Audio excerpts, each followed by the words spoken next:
Hello, ici Louve Blanche Oméga et aujourd'hui je voulais vous parler d'un sujet qui tient à cœur beaucoup de vidéastes, notamment sur YouTube. En gros, il n'y a pas vraiment de réponse fixe, mais il y a une petite idée, il y a des petites idées, il y a des petites lignes à suivre. Après, tout dépend du contenu de chacun. Personne ne peut détenir la réponse. Par exemple, quelqu'un qui fait que des vidéos sur les finances, le marketing et autres, il n'aura pas vraiment son mot à dire sur le catalogue des jeux vidéo, par exemple, sur quelqu'un qui est basé jeux vidéo. Vous voyez, après, en fonction de son audience et tout ça, bref, tous les variables. Les variables, mon placard qui est tout fou, Gilbert et Norbert et Amélie et Rosalie Le Cintre. Non mais là c'est une famille, c'est à non plus finir, et ma merveilleuse collection de livres, de chaussures et tout ça. Il n'y a qu'une partie, c'est génial, c'est tout mon univers. Comme dirait ma meilleure amie, comment elle m'a dit ça déjà? Ouais, c'est Intermarché chez moi. Non, je sais plus comment elle a dit ça. Un truc comme ça, c'est Besson chaussures ou je sais plus. Bref. Bref, je voulais vous parler aujourd'hui en fait de ce qui pourrait nuire à la chaîne quand vous vous lancez sur YouTube, voilà, avec toutes les bonnes intentions du monde. Déjà, la première erreur, je pense, la plus fréquente, c'est de se lancer sur YouTube en disant ouais, je vais gagner des millions, le monnaie, YouTube monnaie. Voilà, je pense que déjà c'est entre guillemets premières erreurs. Après, je me permets d'appeler ça des erreurs, mais c'est vrai que le terme erreur est un peu assertif. Mais voilà. Et déjà, je pense, voilà. Bon, après, il y a des choses comme ça que j'ai pu observer avec l'expérience qui est assez objectif. Et il y a des trucs qui sont évidemment subjectifs parce que voilà, chaque vidéaste, chaque créateur a sa personnalité et son vécu. Donc voilà, après, il y a des choses qui reviennent, comme je vous disais initialement. Donc voilà, à mon sens, et de ce que j'ai pu observer, vaut mieux partir sur YouTube ou autre plateforme. Moi, je vous parle principalement de YouTube parce que c'est vraiment ma plateforme de cœur. Voilà, et c'est là où je suis le plus présente, le plus active, ne serait-ce que pour publier mes propres vidéos ou tout simplement regarder du contenu. Je suis constamment sur YouTube.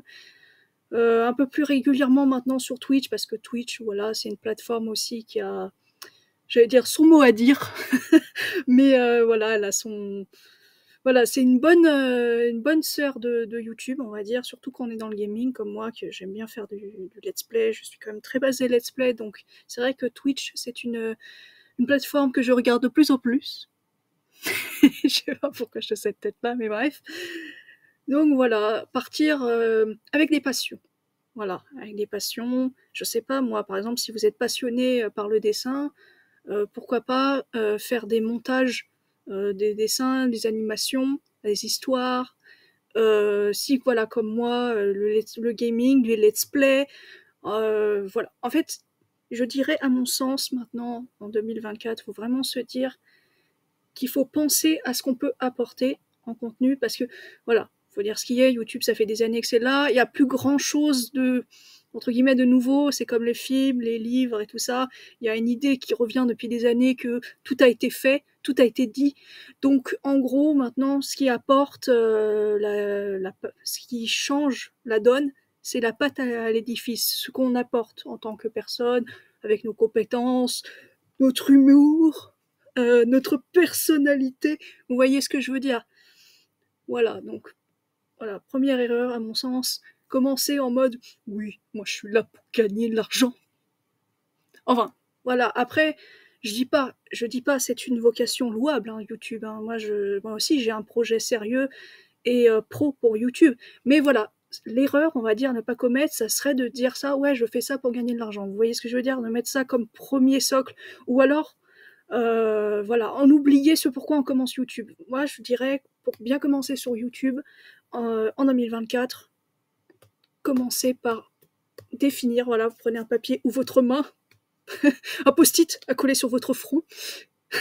Oh, c'est drôle ça. Les lignes directrices, ce pourquoi vous voulez vous lancer sur YouTube. Voilà. Et à chaque fois que vous doutez, que vous sentez que vous partez, j'ai commencé pour ça, je fais ça pour ça. Vous voyez, gardez ça très précis en votre tête, dans votre tête. Autre chose aussi, c'est être obnubilé par les statistiques. Ça, c'est un truc, je pense que tous les vidéastes, à n'importe quel niveau, débutants, intermédiaires, confirmés, ce que vous voulez, l'ont tous fait à un moment donné, d'être oh mon Dieu, les statistiques! C'est un truc, j'ai envie de dire, il y a un moment, plus la chaîne prend de l'ampleur, etc., plus on a tendance à se dire oh mon Dieu, les statistiques, ma vidéo là, surtout quand on a dépassé des scores, par exemple, je sais pas, imaginons, vous avez plutôt l'habitude de faire entre 300 et 500 vues, c'est un exemple, hein. Et là, tout d'un coup, vos dernières vidéos, elles pètent le feu, elles dépassent les 1000 vues. Et après ça, vous revenez à 300, voire moins. Ben là, c'est la grosse flip, vous allez partir dans les statistiques, vous allez faire qu'est-ce qui se passe? Non, c'est normal, c'est juste la fluctuance. C'est juste la fluctuance. Il y a des fois, il y a des chaînes, il y a des vidéos comme ça qui sont plus mises en avant par rapport au sujet. Parce que je sais pas, moi, ce mois-ci, je dis n'importe quoi, les gens ils vont plus chercher sur le jeu vidéo Final Fantasy VII.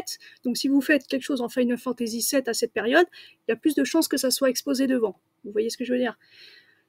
Enfin bref, ou quoi qu'il en soit, autre erreur aussi qui est liée aussi aux statistiques. Oui, je sais pas. I'm Batman. Bref, l'autre erreur aussi qui est liée, c'est de se comparer aux autres. Mamma mia, ça peut être un tueur de motivation de l'extrême. Ça, c'est se comparer aux autres. Moi, je pense qu'il faut maintenant, surtout entre vidéastes en 2024, arrêter de comparer nos statistiques en mode ouais, t'as vu, j'ai fait plus d'heures que toi, je fais plus que. Il y en a qui font ça subtilement en mode ouais, t'as vu, ouais, je m'inquiète, j'ai fait tant de vues, machin, mais en même temps qui cherchent à se faire mousser, vous voyez. Et ça, je pense que c'est le genre d'attitude toxique qu'il faut éviter en 2024. Moi, ce que j'aimerais, après, je suis peut-être une petite licorne dans mon monde utopique. Non, je suis une louve. C'est que les vidéastes à n'importe quel niveau, non, justement, qu'ils arrêtent de faire ça et qu'ils fassent ça, vous voyez. Vous voyez, parce que je vois trop, moi, de concurrence en mode ouais, j'ai pas assez de vues, j'ai pas assez de machin. Ou voilà, ou de la comparaison un peu malsaine avec des gens qui sont un peu dans le même domaine. Ou...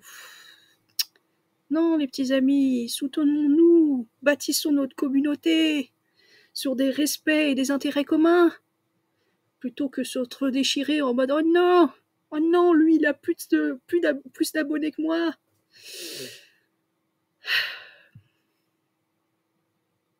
Ça m'amène à une autre idée aussi, c'est, voilà, là je parle de bâtir une communauté, ce qui est important, de bâtir sa communauté de toute façon, parce que ce qui se passe avec YouTube, c'est que, de toute façon qu'on se le dise, tant qu'on n'a pas les 1000 abonnés, les abonnés, faut les venir les chercher aussi, faut le bâtir, c'est un travail d'architecture, basiquement. Après, une fois les 1000 abonnés atteints, il y a une croissance exponentielle qui se met en place.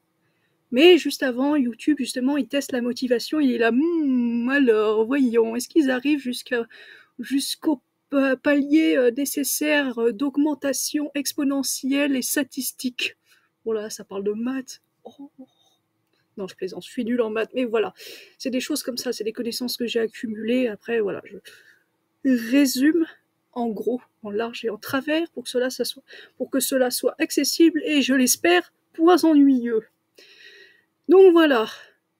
Mais, je disais, bâtir sa communauté, c'est bien, mais une chose qu'il ne faut plus faire en 2024 et qu'il ne fallait d'ailleurs jamais faire, le sub for sub. Non, ça c'est une fausse bonne idée. C'est une fausse bonne idée de s'abonner à un contenu en mode de toute façon, comme ça il s'abonne en retour, gna gna gna. Non, ça ne marche pas, les petits amis, ça ne marche pas dans la durée. Dans la durée, forcément, ça ne peut pas fonctionner, parce que comment vous pouvez vouloir que ça fonctionne si la plupart de vos abonnés se sont abonnés juste pour ce que vous vous abonnez à eux? Quelle est la probabilité qu'ils regardent vos contenus et qu'ils likent vos vidéos, qu'ils suivent, qui non seulement regardent vos vidéos, mais qui fassent un nombre décent de statistiques dessus? Oui, je parle de statistiques malgré tout. Je veux dire, regardez vos vidéos. Voyez, quelle est la probabilité que ces gens-là, que ces abonnés-là, passe du temps sur votre vidéo. Et quand j'entends passer du temps sur votre vidéo, c'est-à-dire au moins regarder la moitié de la vidéo ou tout entier, vous voyez ce que je veux dire. Pas zapper la vidéo, passer du temps vraiment. Ça peut pas fonctionner. Quelqu'un qui s'est pas abonné par intérêt, par choix, par ce que vous voulez, ça fonctionne pas. Si la personne elle vient pas là parce que elle aime ton humour, ta façon de parler, ton contenu, mais qu'elle vient juste parce qu'elle veut des abonnés supplémentaires sur sa chaîne, y a pas comme un problème là? Vous croyez pas que vous allez construire une communauté d'abonnés fantômes? Ouh. Et en plus de ça, vous allez les perdre parce qu'au fur et à mesure, ils vont se désabonner. Et en plus, vous allez être trollé dans les statistiques, parce que, mine de rien, ok, il faut pas se laisser obnubiler tout ça par les statistiques, je disais, mais il y a quand même un enjeu. Si vous avez, je dis n'importe quoi, 20 000 abonnés, mais qu'il n'y a personne sur votre chaîne, YouTube, il va être là.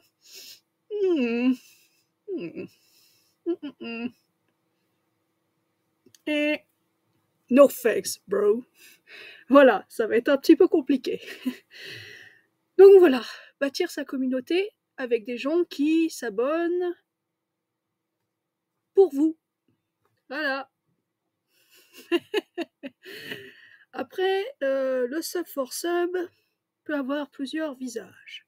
Je pense que maintenant, le visage un petit peu putassier qu'il y avait à l'époque, à savoir mettre des liens sauvages sur les publications, mettre des liens sauvages en commentaire, je pense que ça s'est escamoté. Je pense que la plupart des gens ont compris que faire ça, c'était tout sauf productif, parce que dans tous les cas, la personne qui reçoit ça, généralement, elle a tout sauf envie de cliquer, ou alors si elle clique, elle va avoir une opinion en mode toi tu me spams. Donc déjà, elle va pas avoir la prédisposition nécessaire pour apprécier ton contenu. Et en plus de ça, je pense qu'à ce stade-là, les gens ont compris que YouTube non plus, il sanctionne derrière, et qu'il y en a beaucoup qui ont vu leur chaîne sauter comme ça. Donc je pense que maintenant, ça refroidit un petit peu. Après, quand je parle de bâtir de la communauté, il y a plusieurs façons de le faire, sachant qu'avant, comme je vous disais, avant d'atteindre les 1000 abonnés, il faut faire un travail, rappelez-vous, d'architecture. Ouais, je sais, ma gestuelle est formidable.